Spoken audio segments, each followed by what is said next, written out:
बिस्मिल्लाहिर्रहमानिर्रहीम। अस्सलाम वालेकुम। आज 8 मई बरोज़ इतवार हम बात करेंगे 5 अहम इशूज़ के हवाले से। बहरिया टाउन के ख़िलाफ़ हमने आवाज़ उठाई थी, बिल आखिर बड़ी कार्रवाई हुई है और जो प्राइवेट मुहाफ़िज़ थे बहरिया टाउन के, जिस तरीके से उन्होंने पूरे गांव के लोगों के साथ जुल्म किया था, उस जुल्म का हिसाब लेने का वक्त आ गया है और कार्रवाई शुरू हो गई है।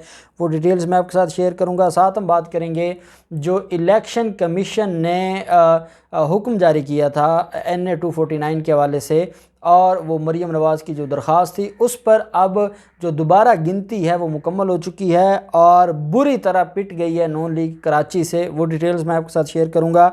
इलेक्शन एक्ट में जो तरमीम की गई हैं, 2 ऑर्डिनेंस लाए गए हैं और एक बड़ी खुशखबरी है कौम के लिए, वो मैं आपके साथ शेयर करूंगा।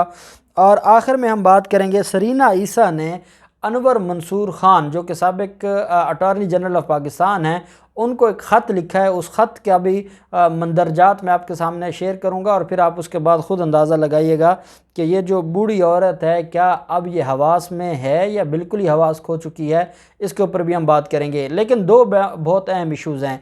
वज़ीर आज़म इमरान ख़ान सऊदी अरब के दौरे पर हैं और वज़ीर आज़म इमरान ख़ान का बहुत कामयाब दौरा है। लेकिन सबसे जो ख़ूबसूरत इस दौरे की बात है वो ये है कि जब वज़ीर आज़म इमरान ख़ान मदीना मुनव्वरा की सरज़मीन पर लैंड करता है उनका जहाज़ और वो जहाज़ से उतरते हैं, तो वो बग़ैर जूतों के मदीना की सरज़मीन पर उतरते हैं। और ये अपने महबूब पैगंबर के साथ मोहब्बत है, इश्क है, जिसका मुज़ाहरा किया है वज़ीर आज़म इमरान ख़ान ने। और पूरी दुनिया देख रही है मीडिया के ज़रिए कि पाकिस्तान का वज़ीर आज़म अपने नबी से इतनी मोहब्बत करता है कि अपने नबी के शहर में गया तो जूते भी नहीं पहने और बग़ैर जूतों के अपने नबी की सरज़मीन पर कदम रखा।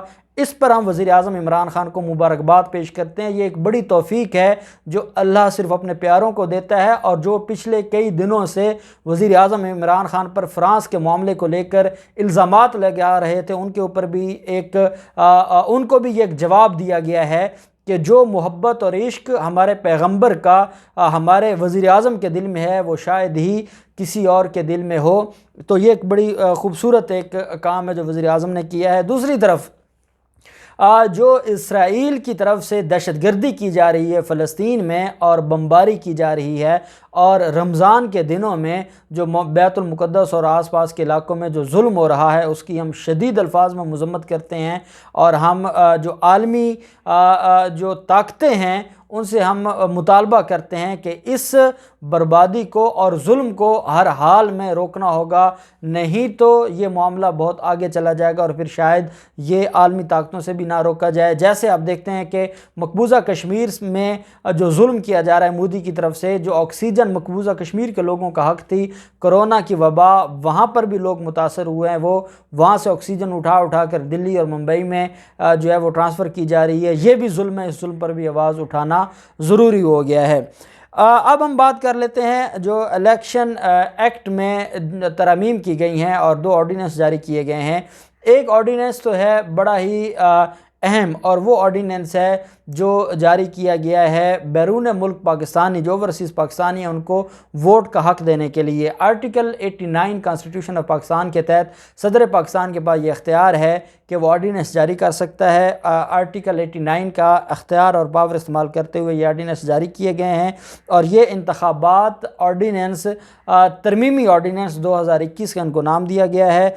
और इलेक्शन एक्ट की दफ़ा 94 सेक्शन 94 सब सेक्शन 1 में तरमीम की गई है, जिसमें बैरून मुल्क जो पाकिस्तानी हैं उनको वोट का हक़ दिया गया है। और इसमें यह कहा गया है कि इलेक्शन कमीशन, नादरा और बाकी जो मुख्तलिफ जो एजेंसीज़ हैं, अथॉरिटीज़ हैं, उनके साथ मिलकर इस बात का जो है वो हर हाल में यकीन हुकूमत को यकीन दहानी करवाई जाएगी और इस बात को हर हाल में यकीनी बनाया जाएगा कि जो ओवरसीज़ पाकिस्तानी हैं उनको वोट का हक़ दिया जाए और उनका जो वोट है वो कंसीडर किया जाए और उनका वोट काउंट किया जाए। तो ये एक बड़ा ही बहुत बड़ा एक शानदार कारनामा है हुकूमत पाकिस्तान का और ओवरसीज़ पाकिस्तानियों की, जिनके पैसे तो हम इस्तेमाल करते हैं लेकिन जिनको वोट का हक़ नहीं दिया गया था। ये बड़ा एक अहम डेवलपमेंट हुई है। और साथ जो सेक्शन 103 है जो इलेक्शन एक्ट का, उसमें तरमीम करके इलेक्ट्रॉनिक वोटिंग का हुक्म जारी किया गया है। और इसमें कहा गया कि इलेक्शन कमीशन को ये हुक्म जारी किया गया है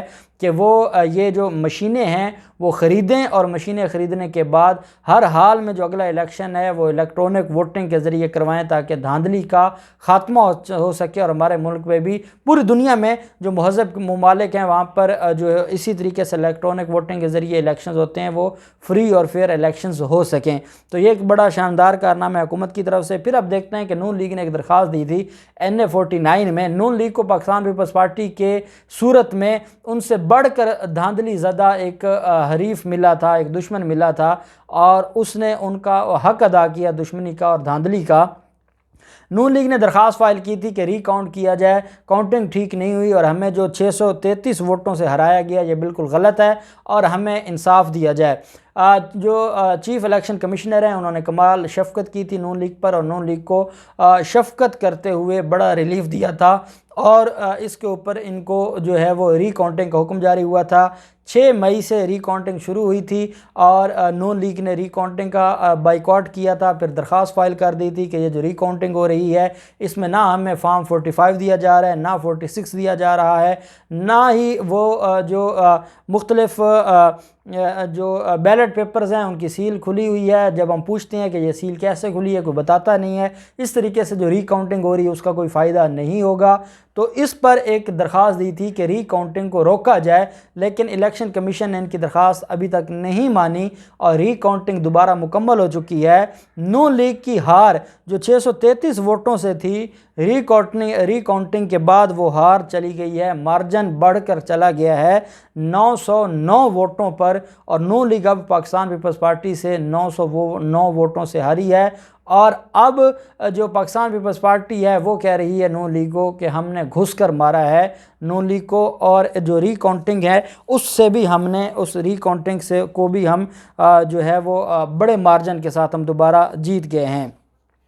फिर हम देखते हैं बहरिया टाउन की जो बदमाशी है, और ये जो गुड्डाब का टाउन है वहाँ पर इन्होंने बदमाशी की थी, और मैंने आपको बताया था कि इन्होंने पूरे गांव पर हमला किया, पुलिस भी साथ शामिल थी, और इसमें जो प्राइवेट मुहाफ़िज़ हैं बहरिया टाउन के वो बेसिकली गुंडा थे और सादा कपड़ों में मलबूस गुंडे थे। इन्होंने वहाँ पर हमला किया, वहाँ पर लोगों के साथ जुल्म किया, और जुल्म करने के बाद इन्होंने ज़बरदस्ती उस पूरे के पूरे गांव को खाली करवाने की कोशिश की। मामला सोशल मीडिया पर आ गया, हमने इसके ऊपर वीलॉग किया, और जो इलाका मकीन थे उन्होंने सिंध हाई कोर्ट में दरख्वास्त दी थी, और सिंध हाई कोर्ट में दरख्वास्त के बाद जो सिंध हाई कोर्ट है उसने बहरिया टाउन को और पुलिस को और अथॉरिटीज़ को रोक दिया था कि वो मज़ीद कार्रवाई वो उस गांव में ना करे, और उस गांव में जो खाली करवाई जा रही हैं सारी की सारी जो वहाँ से मकानात को खाली करवाया जा रहा है उससे रोक दिया गया था।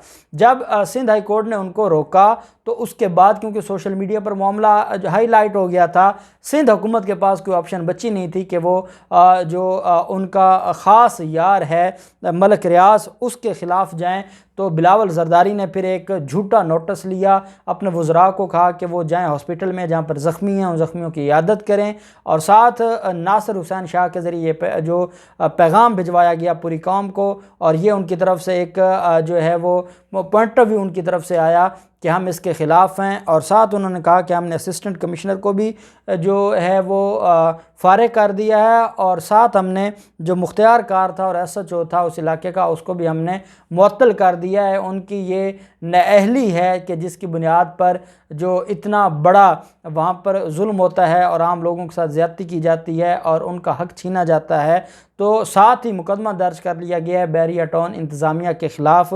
अब ये जो मुकदमा दर्ज हुआ है, असिस्टेंट कमिश्नर को घर भेजा गया है, SHO को घर भेजा गया है। आपको क्या लगता है कि मलक रियाज की जो नौकरी है उस पर असिस्टेंट कमिश्नर और SHO को मुराद अली शाह नहीं लगाया हुआ है? तो जब तक बड़े मगरमच्छों को नहीं पकड़ा जाएगा खाली इंतज़ामिया के ख़िलाफ़, अगर आप में इतनी हिम्मत थी तो आप मलक रियाज के ख़िलाफ़ करते ना मुकदमा दर्ज, कि उसकी इजाज़त के बगैर तो नहीं हो सकता ये सारा कुछ।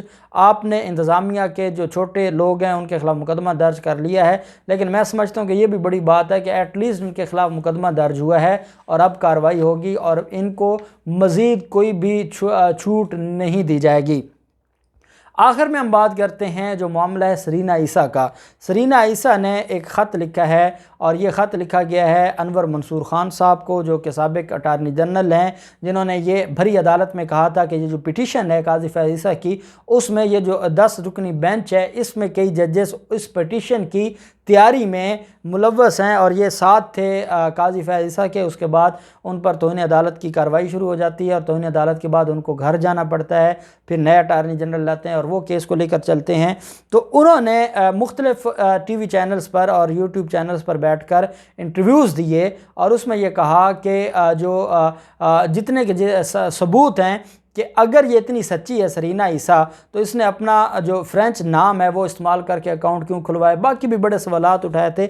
अब उन सवालों का जवाब तो है नहीं सरीना ईसा के पास। सरीना ईसा ने एक बड़ा ही धमकी आमेज़ ख़त लिखा है और उसमें यह कहा है कि आप मेरे ख़िलाफ़ पिछले 2 साल से कंपेन कर रहे हैं और आप तौहीन अदालत कर रहे हैं और आपने सुप्रीम कोर्ट के फ़ैसले के ख़िलाफ़ तौहीन अदालत की है। हालांकि पहले फ़ैसले के ख़िलाफ़ ये ख़ुद बोलते रहे तो वो जायज़ था। अब अनवर मंसूर ख़ान साहब जो कि सीनियर एडवोकेट है, उन्होंने इख्तिलाफ़ किया तो वो तौहीन अदालत हो गई और सरीना ईसा को ख़्याल आ गया कि तौहीन अदालत भी कोई चीज़ होती है। अब वो ये चाहती हैं कि जिस तरीके से तौहीन अदालत की जा रही है और जिस तरीके से ये सारे का सारा मामला हो रहा है, तो इस पर जो है आपको माफ़ी मांगनी चाहिए। आप झूठ फैला रहे हैं। मुझे क्लीन चिट दी है सुप्रीम कोर्ट ऑफ पाकिस्तान ने। सुप्रीम कोर्ट ऑफ पाकिस्तान ने मेरी सारी बातें सुनी और उसके बाद मुझे क्लीन चिट दी गई है।